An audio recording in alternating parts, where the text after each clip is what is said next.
अमीर मिश्रा और आप देखना शुरू कर चुके हैं प्रोग्राम जिसका नाम है मत अधिकार, presents by Munde jewellers and Sitabuldi Nagpur, powered by Dwarka water park and co powered by prime fitness gym. आज हम लोग यहाँ पर आए हुए हैं प्रभाग क्रमांक 5 में, जहाँ के नगर सेवक हमारे साथ मौजूद है जिनका नाम है संजय जी चौरे। आपका बहुत बहुत स्वागत है इस प्रोग्राम में। मेरे साथ यहाँ पर नगर सेवक, जैसे मैंने आपको बताया कि मौजूद है यहाँ, लेकिन कुछ कार्यकर्ता भी हमारे साथ यहाँ पर मौजूद हैं और उसी के साथ यहाँ के आम नागरिक भी मौजूद हैं। आप सभी को यहाँ पर दिखा सकते हैं हम, यहाँ पर सारे लोग मौजूद खड़े हुए हैं यहाँ पर। और उसके अलावा हम लोग आज यहाँ पर कुछ सवाल और जवाब का जो सिलसिला है वो शुरू करने वाले हैं संजय चौरे जी से, और उसके बाद फिर हम यहाँ पर जो कार्यकर्ता हैं उनके पास और जो आम नागरिक हैं, यहाँ स्थानीय नागरिक हैं, उनके पास जाएंगे और उनसे पूछेंगे कि उनका जो अनुभव है, एक्सपीरियंस है 5 साल में संजय चौरे जी के साथ कैसा रहा। सबसे पहला सवाल मेरा आपसे ये चौरे जी, जैसे कि इलेक्शन हमारे अभी फरवरी में होने वाले थे, लेकिन कोविड के चलते कुछ थोड़े से वो आगे बढ़ गए, तो ये आप लोगों के लिए सही रहा या गलत रहा? वैसे तो जब से कोरोना अपने पूरे विश्व में आया है, नागपुर शहर भी इससे अछूता नहीं है। कोरोना जब से आया वैसी नगर सेवक और नागपुर महानगर पालिका त्रस्त है और उसके साथों साथ जनता भी बड़ी त्रस्त है। इसमें जो विकास की गति हमारे माननीय मुख्यमंत्री देवेंद्र जी फडणवीस के समय पर आई थी, वो सारी की सारी गति जो है पूरी तरह से रुक गई है। उसकी वजह से उसका भुर्दंड जो है आम जनता को भी सहना पड़ रहा है। आज भारतीय जनता पार्टी से जो लोग अपेक्षाएं रखते हैं, चाहे वो हमारे अपने हो चाहे वो हमारे विरोधक हो, वो भी भारतीय जनता पार्टी से बहुत ज़्यादा अपेक्षाएं रखते हैं कि एक में वो पार्टी ऐसी है, भारतीय जनता पार्टी, जो विकास की राह पर चलती है और विकास की ही बातें करती है।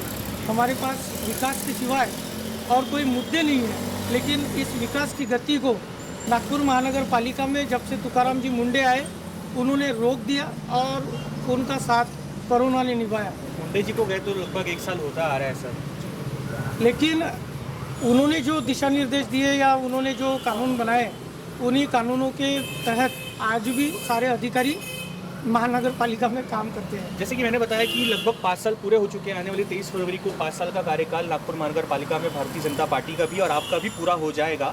तो इन 5 सालों में आपने क्या क्या कार्यों को अपने जो आपका एरिया आता है, जो वार्ड आता है, जो प्रभाग आता है, आपने किस तरीके से अंजाम दिया? यहाँ मुझे सच में देखा जाए तो भारतीय जनता पार्टी से नगर सेवक हूँ मैं, और काम करते समय इन 5 सालों में लोगों ने, मेरे पहले के नगर सेवकों ने काफ़ी कुछ देखा है, लेकिन इन 5 सालों में मैं उन्हाड़ा, पावसाड़ा और हिवाड़ा ऐसे तीनों ऋतु इन 5 सालों में देखा हूँ। अब ये तीनों ऋतु का विश्लेषण करके ऐसा बताऊँगा कि जब बरसात का समय जो बता रहा हूँ, माननीय देवेंद्र जी फडणवीस मुख्यमंत्री थे, उस समय जो विकास की गंगा पानी की तरह पैसा हमारे नागपुर महानगर पालिका में आया और विकास की गंगा प्रभागों में आई और हर जन के पास वो सारी सुविधाएं पहुंचाने का मैंने काम किया। उस प्रकार दूसरा ऋतु जो था अपना हिवाड़ा था। हिवाड़ा इसलिए बोलूँगा कि जिस तरीके से ठंडी से हम स्वेटर वेटर पहन के पूरा शरीर ठंडा पड़ जाता है, उस टाइप का ठंडा करने का काम कोरोना ने किया और तुकाराम जी मुंडे ने किया। और आज धूपकाले की बात इसलिए करूँगा कि धूपकाले में जिस तरह से धूप के चटके शरीर को लगते हैं, लोग छतरी टोपी सारे चीज़ों का इस्तेमाल करते हैं, एसी का इस्तेमाल करते हैं, उसी प्रकार आज धूप का वो जो प्रभाव है, उन्हाड़े का जो प्रभाव है, वो प्रभाव आज नागपुर महानगर पालिका में देखने के लिए मिलता है। जो भी हम छोटी मोटी फाइलें लेकर जाते हैं तो सारे अधिकारी ऐसा एक एक पेज दूरबीन लगा लगा के देखते हैं, तो वो उन्हाड़ा वो भी आज मैंने इस पूरे 5 साल के समय में देखा। जैसे कि आपने देखा और बताया मुझे कि और हमारे दर्शकों को कि आपने जो गर्मी है, सर्दी है, बरसात है, ये तीनों ही ऋतु को आपने देखा है। तो 5 साल हो गए, आपने 5-5 बार तीनों ऋतु को देखा होगा, तो हर बार क्या आपका अलग अलग एक्सपीरियंस और अनुभव रहा? मैं 5 साल का एकंदरित वो ऋतु बताया, ना कि हर एक साल का। शायद हो सकता है कि एक साल आपको गर्मी अच्छी मिली होगी, एक साल आपको ठंडी अच्छी मिली होगी, एक साल आपको बरसात अच्छी मिली होगी। मुझे बरसात बहुत अच्छी लगी, क्योंकि मैंने बताते समय बताया कि हमारे माननीय मुख्यमंत्री देवेंद्र फडणवीस साहब थे नहीं, आज भी है। हमारे लिए आज भी वो मुख्यमंत्री है कि जिस तरीके से हमारे लिए लड़ते हैं, उस समय नागपुर महानगर पालिका हो या महाराष्ट्र की कोई भी महानगर पालिका हो, जिन्होंने वहाँ पर जो विकास निधि का आवंटन किया, वो आज तक और इसके पहले के भी कोई मुख्यमंत्री ऐसा कर न पाए और शायद ही कोई कर पाए। आज तो देखते हैं कि एक जगह कोचिंग क्लास का मैंने वो बैनर पढ़ा था जिसमें लिखा था कि घर बैठे मैट्रिक पास हो जाए, लेकिन कोरोना का ऐसा ऋतु आया कि आज इंजीनियरिंग भी घर बैठे हो सकता है। उससे आगे जाके मैं बोलूँगा कि घर बैठे मुख्यमंत्री भी हो सकता है।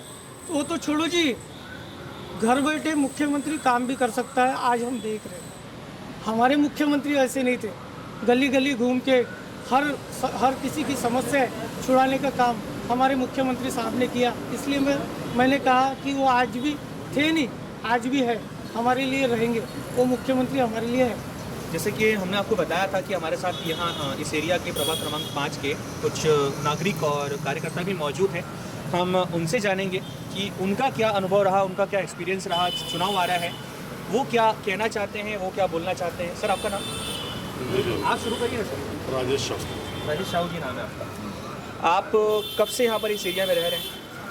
मेरे को तो काफ़ी साल हो गए, काफ़ी साल हो गए। 6 साल की उम्र से रहा। चौरे जी यहाँ पर लगभग आज 5 साल उनको पूरा होते आ रहा है। उन्होंने कैसा काम किया और उसका अनुभव आपके साथ कैसा रहा? नहीं, काम तो जो किया वो ठीक किया, और कोरोना ने जो अपने को तकलीफ दिया उसके कारण महानगर पालिका ने बहुत सारा काम हमारा रोका, इसलिए हमको बहुत ज़्यादा तकलीफ हुई उसमें। सर, आपका नाम क्या है? गुड्डू गुप्ता। गुड्डू गुप्ता जी, आप कब से जुड़े हुए हैं चौरे जी के साथ और आप यहाँ पर कब से रह रहे हैं, और जो काम क्या होना चाहिए था वो सारे काम प्रॉपर तरीके से हुए हैं? मैं तो यहाँ पर मेरी पैदाइश ही है यहाँ पर। और रही बात चौरे जी के साथ में, तो मैं पार्टी का खुद कार्यकर्ता भी हूँ। और जो काम पिछले 20-25 सालों से नगर सेवकों ने नहीं किया हमारे परिसर में, वो काम ये 5 सालों में बीजेपी सरकार ने अच्छे से किया। लेकिन उनका कहना ऐसा है कि और कई सारे काम में कर सकता था लेकिन कर नहीं पाया। इस बारे में आप क्या कहेंगे? नहीं, एक्चुअल में क्या है कि माना जाए तो 5 साल में इन्हें खाली 3 साल मिला काम करने के लिए। 2 साल तो कोरोना ने ही पूरा खा गया, और ये बात तो जग जाहिर है, कोई छोटी बात तो नहीं है। हमारे साथ एक और मौजूद हैं सर। आपका नाम? नेताजी जी, बाजीनगर से। नेताजी, आपका नाम ही नेताजी है। बहुत ज़बरदस्त सर। आपका एक्सपीरियंस कैसा रहा? क्या क्या काम हुए यहाँ पर? क्या आप सारे कामों से खुश हैं? मुलत ये जो प्रभाग है, ये भारतीय जनता पार्टी का गढ़ किला ऐसा कहा जाता है जी। और इसके अंदर में पिछले जब वो प्रभाग के चुनाव हो गए तो हमारे प्रभाग में 4 नगर सेवक आए। जी। 4 नगर सेवक में से इस भाग के अंदर में संजय चावरे एक नगर सेवक ऐसा रहा कि उसने गली गली में इस भाग के अंदर में उसने अच्छे न्याय देने का काम किया। काम में तो 100% कोई कर नहीं सकता, लेकिन लोगों से संवाद अच्छे तरह से बोल के ऑफिशियली लाइन में कितने प्रयास से अपने फाइलों को मंजूर करवा के वो सब ये इधर के भाग में जी। ये 4 नगर सेवकों में से संजय चावरे ने एक अच्छा काम किया ऐसा। सर, आपका नाम? आप नहीं बोलेंगे? क्यों सर? नहीं, अरे बोलिए सर। मेरे पास काम हुआ है, चावरे जी ने काम किए, और नगर से और भी थे जी, लेकिन उस तरह से काम ही नहीं हुआ है। आप क्या कहना चाहेंगे सर? कुछ नहीं बोलना चाहूँगा, ये बड़े भैया। आप कुछ नहीं बोलना चाहेंगे? हम चौरे जी के पास आते हैं वापस फिर से। जैसे कि हमने कुछ कार्यकर्ता थे भाजपा जनता पार्टी के, भारतीय जनता पार्टी के, और उसके अलावा कुछ आम नागरिक भी थे यहाँ पर। उन्होंने तो ये सहमति जताई है कि वो आपके काम से खुश हैं, मतलब जैसा कार्य आपको करना चाहिए था आपने वैसा किया, लेकिन कोरोना के चलते कई काम ऐसे थे जो आप नहीं कर पाए। तो ऐसे कौन कौन से काम थे वो हमारी जनता को आप बताने का कृपा करें। मेरा एक ड्रीम प्रोजेक्ट था यहाँ पर कि मैं मेहंदीबाग रेलवे फाटक से लेकर तो विटाभट्टी चौक तक बहुत पुरानी लाइन है, गटर लाइन, जो कम से कम 40-50 सालों से है। और आज हमारे प्रभाग 1.5-2 लाख लोक संख्या का प्रभाग है कि जिसकी वो एक जीवन वाहिनी हो गई है। उस लाइन को बदलने के लिए मेरे पहले भी कई नगर सेवकों ने प्रयास किए, लेकिन उन प्रयासों को सफलता नहीं मिली। लेकिन मेरे प्रयासों को यहाँ सफलता मिली। मेरी उस फाइल को पैसा भी मिला और उसका वर्क ऑर्डर भी हुआ। लेकिन मैंने जैसा स्टार्टिंग में कहा था कि माननीय तुकाराम जी मुंडे और कोरोना, इसके चलते वो फाइल रुक गई है। हमारे यहाँ एक पुरातन तालाब है जिसका सौंदर्यकरण के लिए भी काफ़ी लोगों ने प्रयास किए।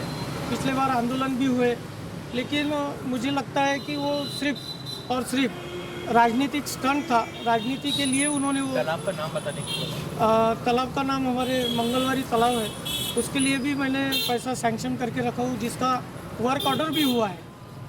मैं करूँगा, देखूँगा, देख लूँगा, बनाया हूँ, कर लिया हूँ, ये सारी चीज़ें नहीं है। वर्क ऑर्डर भी है उसके, जो आप ऑनलाइन देख सकते हैं। दूसरा एक ड्रीम प्रोजेक्ट ऐसा था कि मैं अपने यहाँ लोगों के लिए दवाखाने अच्छे सहूलियत के दवाखाने दे सकूं। तो उसमें से 2 दवाखाने नागपुर महानगर पालिका और हमारे नेताओं के माध्यम से, माननीय नितिन जी गडकरी साहब है, देवेंद्र जी फडणवीस साहब है, और हमारे शहर के अध्यक्ष प्रवीण जी डटके और हमारे माजी आमदार डॉक्टर मिलिंद जी माने, इनके प्रयासों से, इनके आशीर्वाद से यहाँ पर बहुत सारा काम लाने का कोशिश किया।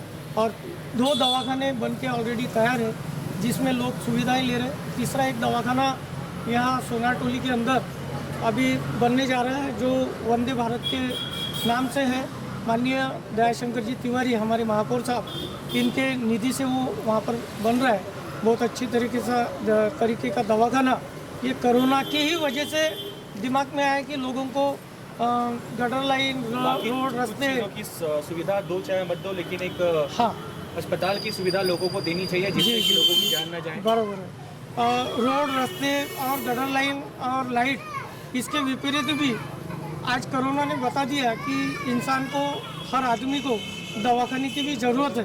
तो उस माध्यम से, उसके उस बीमारी के वजह से मैंने यहाँ 2 दवाखाने अच्छे हालात के, मतलब अच्छी सुविधाओं के यहाँ पे देने का प्रयत्न किया। आज चालू भी है, अच्छी स्थिति में लोग उसका उपभोग ले रहे। और तीसरा दवाखाना माननीय महापौर साहब दयाशंकर जी तिवारी, इनके माध्यम से बनने जा रहा है, जिससे लोगों को अच्छी सुविधाएं मिले और अच्छा स्वास्थ्य उनका रहे। हमारे साथ यहाँ पर एक और स्थानीय नागरिक मौजूद हैं। सर, आपका नाम? मैं ब्रिजमोहन उपाध्याय जी, आपका अनुभव कैसा रहा, एक्सपीरियंस कैसा रहा? क्या क्या काम हुए और क्या क्या काम हो सकते थे? काम तो बहुत हो सकते थे। हमारे यहाँ 4 कारपोरेटर थे भारतीय जनता पार्टी के, लेकिन काम जितना चौधरी साहब ने अपने इलाके में किया, हमारे यहाँ जो 3 कारपोरेटर थे उन्होंने कोई काम नहीं किया। आज भी हमारी समस्या वैसी है जैसी पहले थी। न कोई आके देखता है, न कोई आके सुनता है। चौधरी साहब को हम फ़ोन करते, चौधरी साहब हमारी सुनते हैं। अब अकेला आदमी क्या करेगा? कम से कम 3 कारपोरेटर यहाँ दिए और भी थे, उन्होंने भी आके समस्या देखना चाहिए था कि भाई इस वार्ड में क्या कमी है। जो कमियाँ थी आज भी पूरी नहीं हुई है।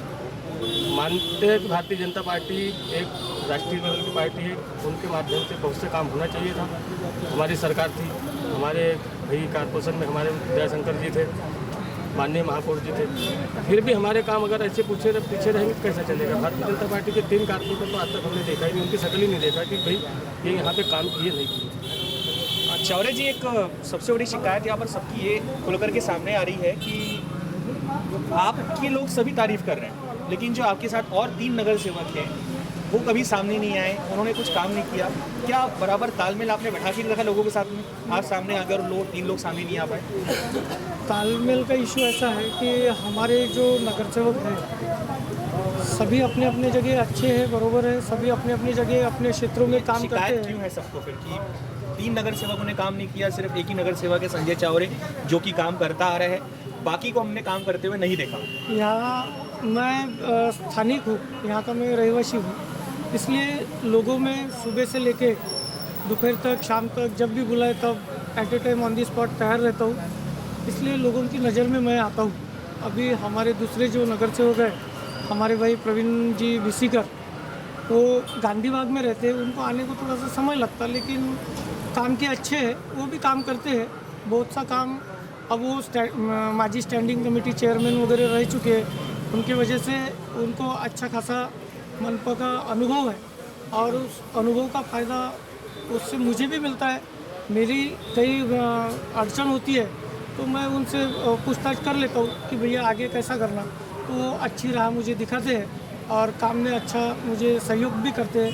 बाकी दूसरे तीसरे जो नगर सेवक है वो शांति नगर कॉलोनी में रहते हैं, तो वो उधर का पट्टा संभाल लेते हैं, वो भी उनका भी अच्छा काम, मतलब हर कोई अपने अपने जगह पे अच्छा काम कर रहा है, ऐसा मुझे लगता है। बाकी तो जनता जनार्दन है। जैसे कि हमने शुरुआत में कहा था कि इलेक्शन आने वाला है, तो आने वाले इलेक्शन को लेकर के आपकी क्या तैयारी है आपके एरिया से, प्रभाग क्रमांक 5 से? मेरे एरिया से मेरी तैयारी ऐसा नहीं बोल सकते, ये भारतीय जनता पार्टी है, मैं भारतीय जनता पार्टी का एक छोटा सा कार्यकर्ता हूँ। भारतीय जनता पार्टी मुझे जब तैयारी करने का आदेश करेगी तब मैं तैयारी करूँगा, लेकिन फ़िलहाल मैं मेरे पक्ष के लिए मेरा पक्ष फिर से यहाँ पर चुन कर आना चाहिए, इस दृष्टिकोण को दिमाग में रखते हुए मैं काम कर रहा हूँ और लोगों के बीच में जाता हूँ। चाहे मुझे पार्टी आदेश करे ना करे, मैं पार्टी के लिए हमेशा एनी टाइम एनीवेयर यहाँ पर तैयार रहूँगा। तुमचे ठाई तत्पर, संजय चावरे निरंतर। जैसे कि आपने सुना और देखा कि आज हम प्रभाग क्रमांक 5 में हुए थे, यहाँ के नगर सेवक हैं संजय चावरे जी। उन्होंने खुलकर अपनी सारी बातें हमारे सामने रखी, आपके सामने रखी। उम्मीद करते हैं आपको हमारा ये प्रोग्राम ज़रूर पसंद आया होगा। आप बने रहिए द न्यूज़ गैरेज के साथ।